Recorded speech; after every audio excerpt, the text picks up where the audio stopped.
परम श्रद्धेय मंच पे विराजमान समाज के अपवाद स्वरूप प्रतिनिधिगण जो हम सब में विशेष हैं, और आज की टीम आगाज फाउंडेशन का विशेष आभार कि उन्होंने ग्रामीण क्षेत्र में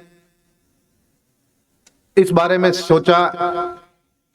आज ये फाउंडेशन जो जिसकी नींव दे रहा है, आने वाले समय में उसका परिणाम मिलेगा, ऐसी मैं उम्मीद करता हूं कि ग्रामीण क्षेत्र में बहुत सी समस्याएं रहती है और उनसे जूझते हुए, जैसे मेरे पूर्व वक्ताओं ने बहुत सी बातें बता दी, अब मैं सीधा विषय पे आऊं फॉर्मेलिटी के अलावा कि इस कार्यक्रम का बच्चों को ज्यादा से ज्यादा फायदा कैसे मिले। आप लोग विशेषकर मेरे सामने जो बच्चे बैठे हैं, सीरियसली इस बात को सुनना, क्योंकि किसी का कोई आज जो आपके लिए भलाई का काम हो रहा है, अगर आपने नहीं सुना तो कोई मतलब नहीं रहेगा। कल आप बेरोजगारी की और वहां उस लाइन में खड़े रहोगे। जो कोई आगाज फाउंडेशन बाद में याद आएगा, उस पंडाल में बैठ के अगर हम सही बात सुन लेते तो भविष्य बन जाता। जरूरी नहीं है कि सिर्फ प्रतियोगिता परीक्षा या कहीं तैयारी करके हम कोई लक्ष्य हासिल कर लें, नौकरी पा लें, यही जीवन नहीं है। जीवन का मतलब है कि अच्छे से आप जीवन यापन जिस क्षेत्र में जाए, बहुत से क्षेत्र है, प्राइवेट भी आज नौकरी पैसा तो वैसे ही कम होता जा रहा है, निजीकरण के क्षेत्र में भी हम जहां भी जाएं उसमें टॉप मोस्ट कैसे बने, ये सबसे बड़ा बिंदु है। और ये ललक पैदा करने के लिए ये फाउंडेशन काम कर रहा है, इससे सबसे बड़ी जरूरत है। जैसे आज जहां आप बैठे हो, ये ग्राउंड है और कोई भी ग्राउंड में दो गोल होते हैं। जैसे आप फुटबॉल खेल रहे हो या कोई भी गेम खेल रहे हो, उसमें गोल होता है। गोल का मतलब होता है कि वो लक्ष्य जहां काम करने से आपको जीत मिलेगी। अब आधे से ज्यादा ग्रामीण में 99% बच्चे ऐसे हैं जिनको यही पता नहीं मेरा गोल कहां है, मुझे काम कहां करना है।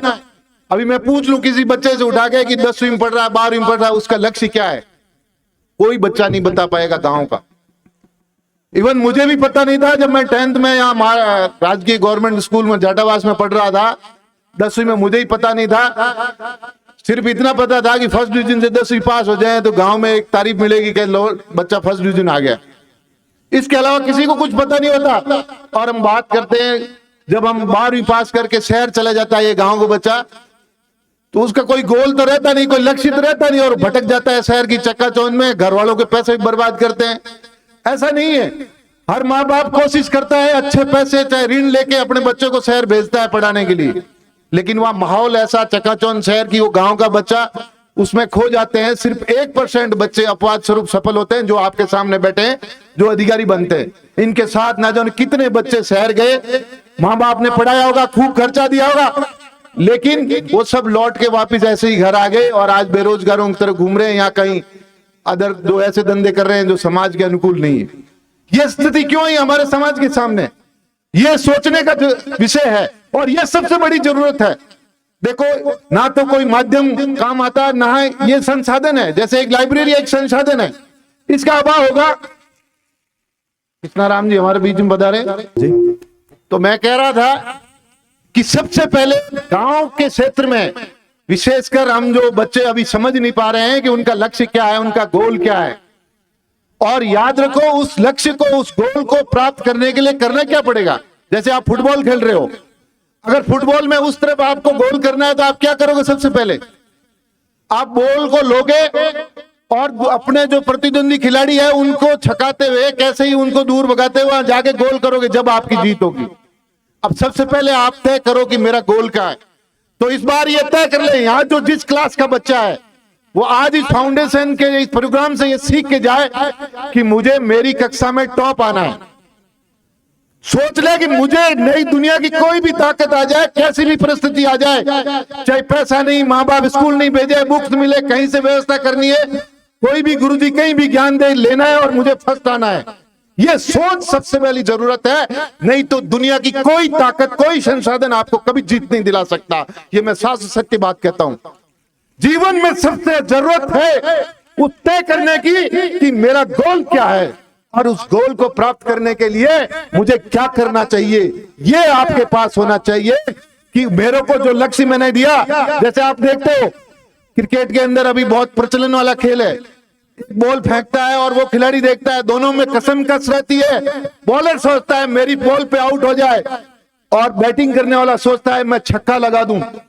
उस क्षण ही पता चलता है कि किसने छक्का लगाया और किसने। जिसकी नजर तेज हो अपने गोल पे, बॉलर की नजर तेज है, उसके विकेट पे अगर बॉल निकाल लेगा वो आउट हो जाएगा। और अगर उसने लक्ष्य तय कर दिया कि मुझे छक्का लगाना, सही दिशा में अगर लगा दी ताकत, तो छक्का जाएगा। ये जीत और हार का इतना ही डिफरेंस है जीवन में, वो आपको तय करना है।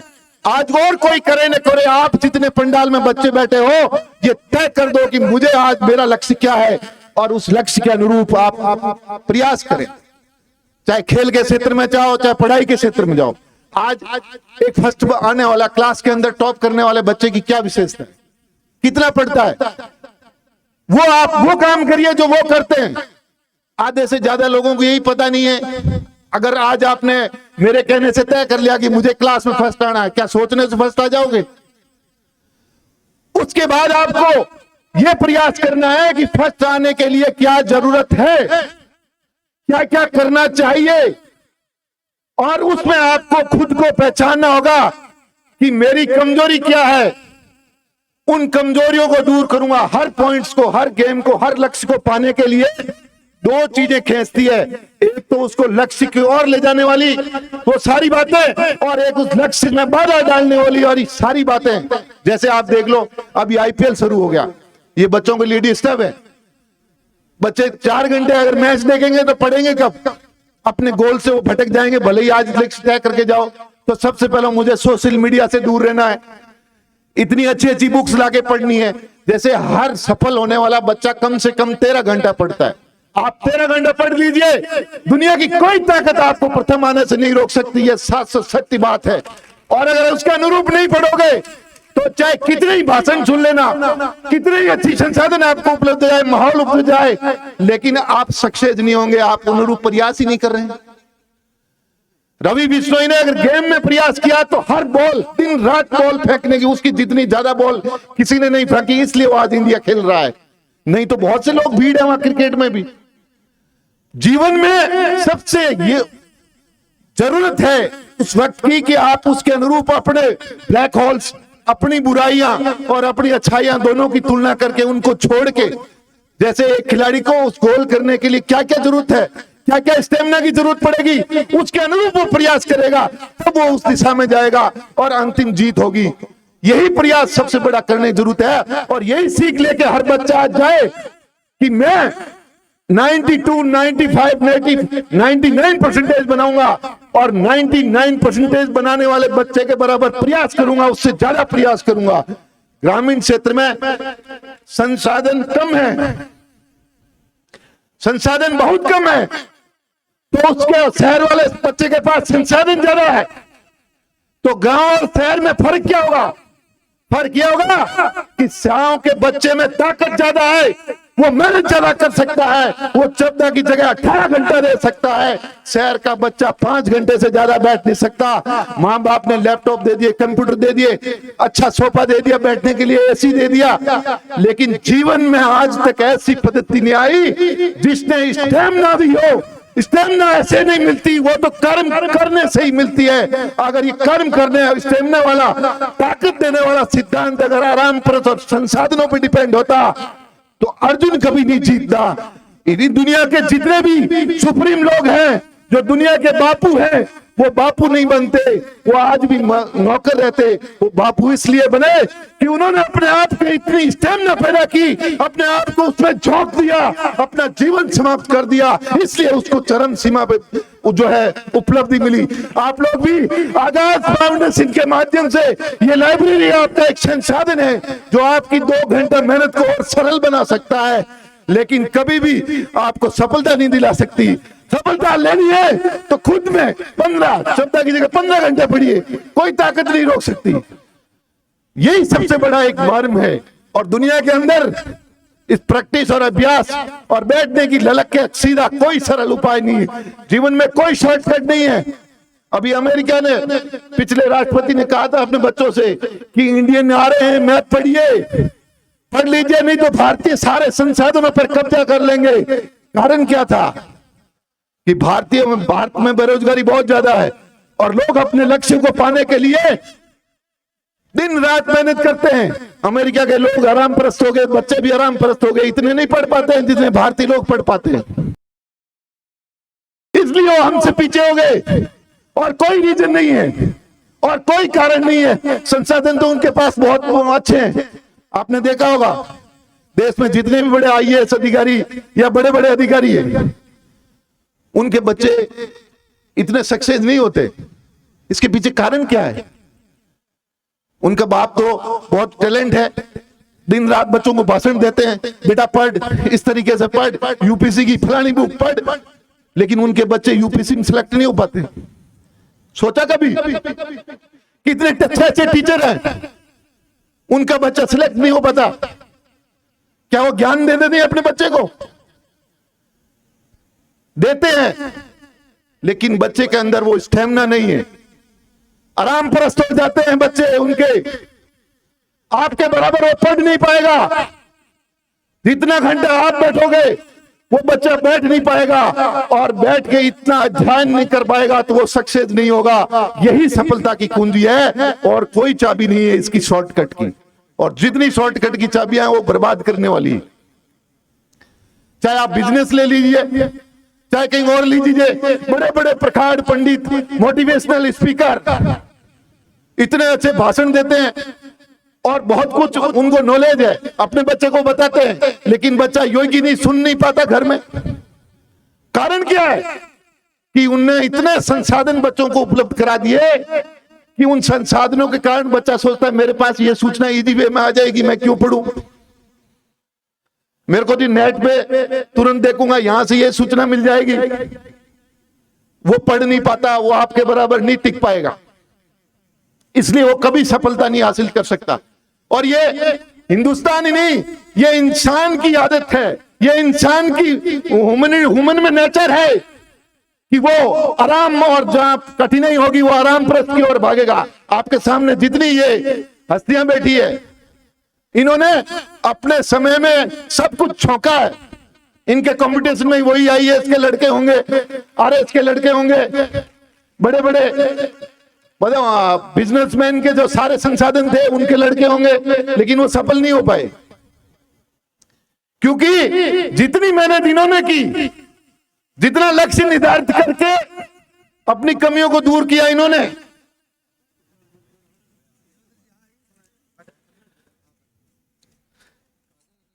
जितना इन्होंने सफलता हासिल की, मतलब अपना समय दिया, उतना और कोई दे नहीं पाया। मंच की समय सीमा समाप्त हो जा रही है, इसलिए आपको एक अंतिम रूप में मैं अपना आपका परिचय देते हुए एक बात कहना चाहूंगा कि मैं गवर्नमेंट स्कूल में यहां पढ़ रहा था, साइंस सब्जेक्ट था और साइंस में यहां टीचर नहीं थे उस टाइम, पढ़ाने वाला कोई टीचर नहीं था। फिजिक्स की एबीसीडी क्या होती है, फिजिक्स और केमिस्ट्री, और गांव में टीचरों का अभाव था फर्स्ट ग्रेड के।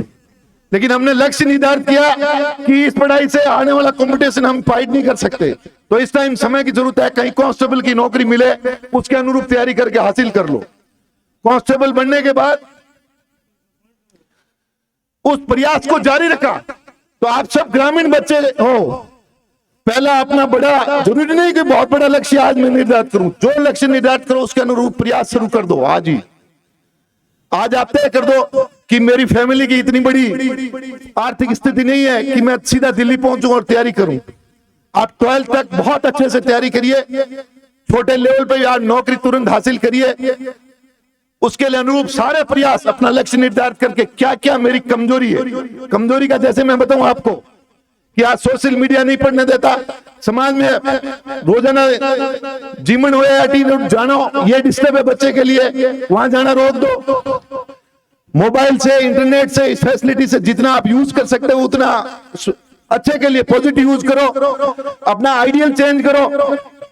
अगर समाज के अच्छे लोगों को आदर्श बना के, जो कुछ हासिल किया उन्होंने, उसको बना के चलो। जितना टाइम जहां से बच सके, कोई रात को पढ़ना चाहे तो देर रात पढ़े, कोई अर्ली मॉर्निंग उठ के पढ़े, अपनी फ्री स्टाइल से जितना दिन के अंदर 15-15 घंटा अगर आप स्टडी को दोगे, दुनिया की कोई ताकत नहीं है। और जो कमजोरियां हैं उनको नोट करो एक पन्ने पे कि मेरे ब्लैक होल्स क्या है, जो मुझे मेरे लक्ष्य से जाने रोकते हैं, और मेरे अचीवमेंट्स क्या है जिससे मुझे एनर्जी मिलती है मेरे टारगेट तक जाने के लिए। ये दो बातें आप अपने लिख के रूम पे चिपका दीजिए, रोज उनको देखो कि ये मेरे ब्लैक होल्स हैं जिनको काटना है, और ये मेरे पॉजिटिव जो मुझे उत्साहित करते हैं टारगेट के लिए, वो है उनको पाना है। ये बात आज आप मन में सोच के जाओ, मैं कहता हूं 100% आपको गारंटी देता हूं कि सफलता मिलेगी। इसी के साथ मैं अपने शब्दों को विराम देता हूं। धन्यवाद।